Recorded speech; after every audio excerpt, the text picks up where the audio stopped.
Bizarre Brain Comics. Hello, my comic book friends, and welcome to Bizarre Brain Comics. I am Gary, your host. And this is where I like to take a look at some older comics, talk a little bit about the characters and creators, and examine the stories and the art. And this time I want to do a kind of a short review of this book. This is Superman 78.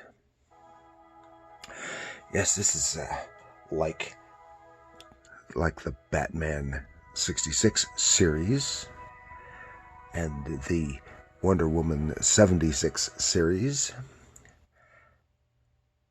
This is Superman 78. Continuing adventures of the Superman, the Christopher Reeve Superman from the original two Superman movies. And this is this book is from 2022, as originally published as a 6-issue miniseries from 21 to early 22 from DC Comics. And the 6 issues were compiled into this one graphic album.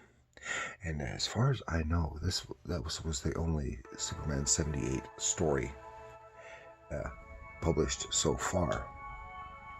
I remember seeing something about this beforehand, and I may have seen one or two of the issues in the comic shop, but no big deal. This is it doesn't seem to have made as big an impact as the Batman 66 series or Wonder Woman 76 series did, but or was it 77? Wonder Woman 77. Anyway, it doesn't matter. That was, of course, the Adam West and the Linda Carter versions of those respective characters.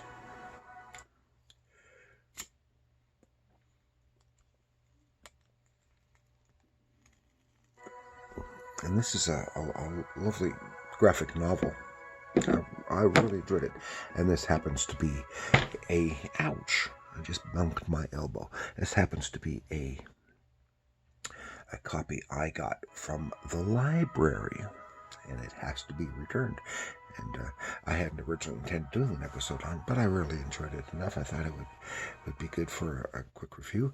And this was from written by Robert Venditti, and Wilfredo Torres did the great artwork, and Jordi Belair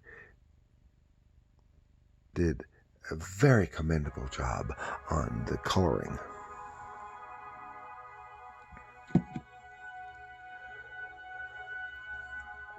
And of course, the original miniseries had several variant covers. And as I've said before, I hate variant covers. I mean, it's kind of nice when you get something like this, and they reprint the variant covers in the back or something.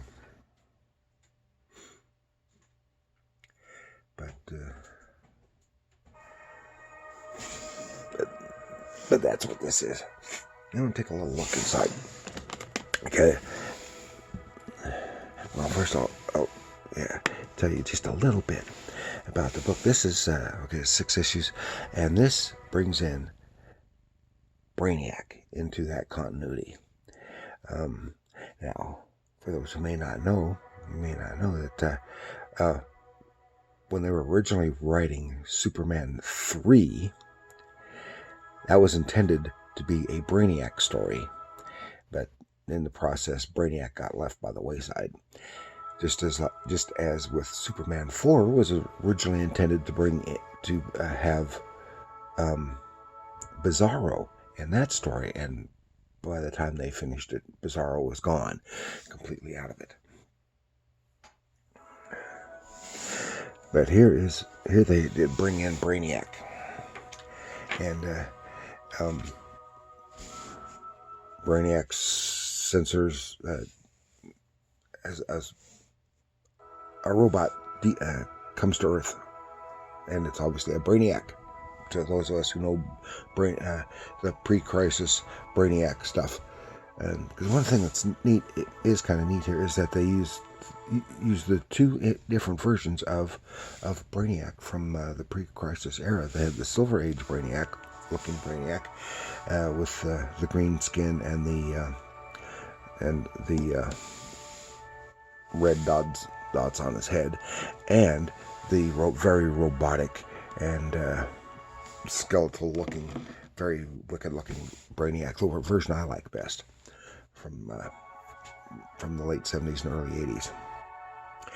And of course, this is incorporated. Braniac discovers a Kryptonian on Earth, and he comes to take care of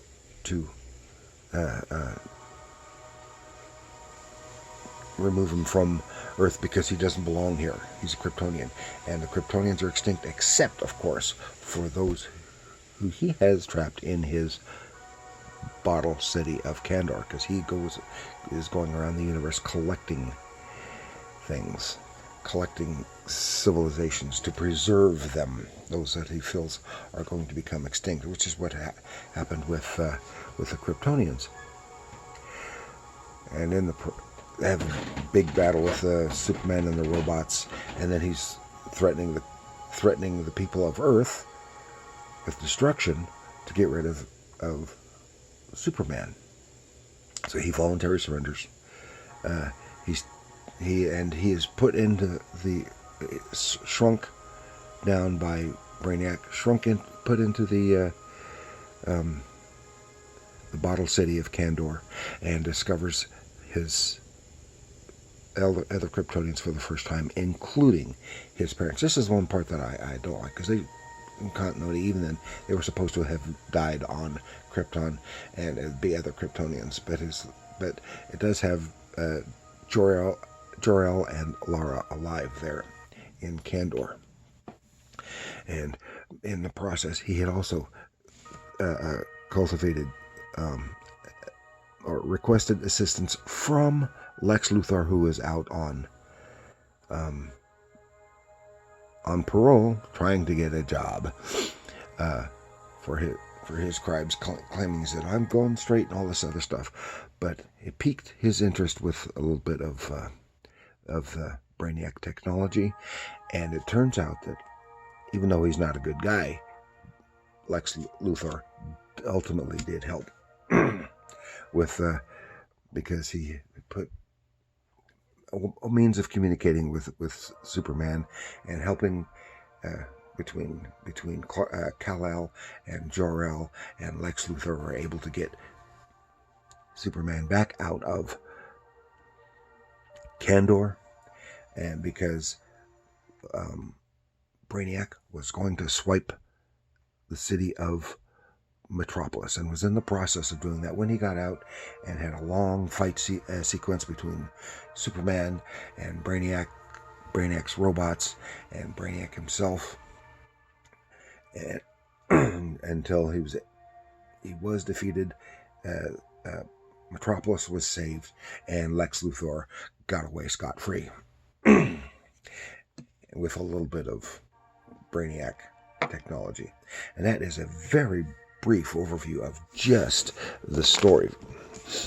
But here, I'm going to take a look at the artwork. It's some lovely, lovely artwork, and of course, it's a great resemblance, as brief rehash, a resemblance to the actors.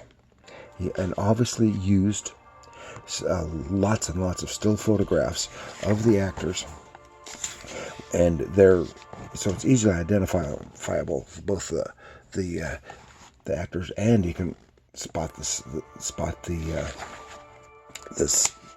much the stills and the scenes that they would come from. If you've seen this stuff seen these movies as many times as I have. But that's not a bad thing. Anything, it adds to the charm, and it really helps bring out the fact that it came from the movies, There's a wonderful version of it, and what is neat is that he's able to get a good resemblance of these actors, both facially and in the figure, with a minimum of line work. Let's see if I can find, like a minimum of line work in the faces, and like they look just like him. Great resemblances. And Gene Hackman, Christopher Reeve, and then the artist Torres is able to carry that. Gene Hackman, able to carry that through to the secondary characters that are not based on figures, on characters from the movies. And like here, you can just this little bit.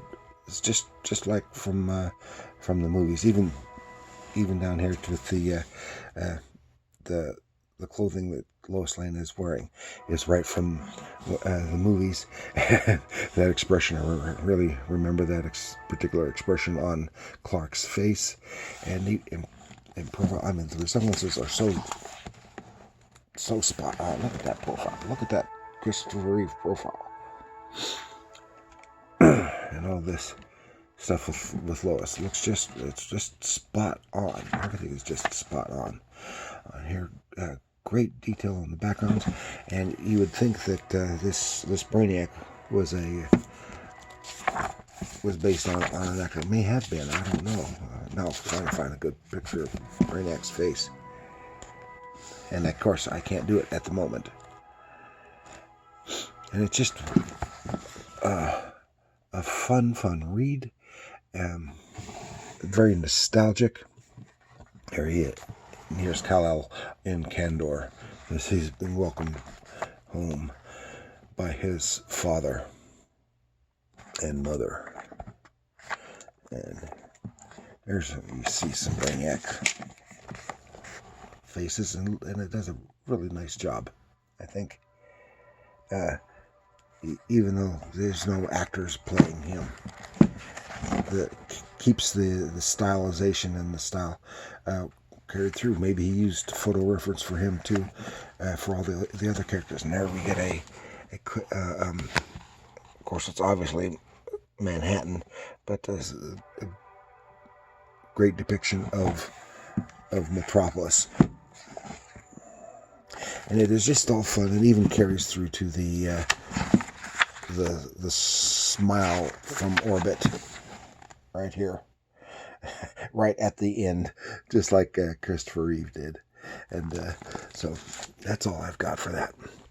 I really enjoyed that little that story, and I think you would too. And very nostalgic, which is the whole thing is based on nostalgia anyway. So thank you for joining me. Please like, share, subscribe, leave a comment. Have you read this miniseries yet? Or did you like the Superman movies, especially the first two? There's 3 and 4 are not very good. How how much did you love Christopher Reeve as Superman? Because he was wonderful, I think. And let me know in the comments. Thanks for joining me, and remember, comics are art.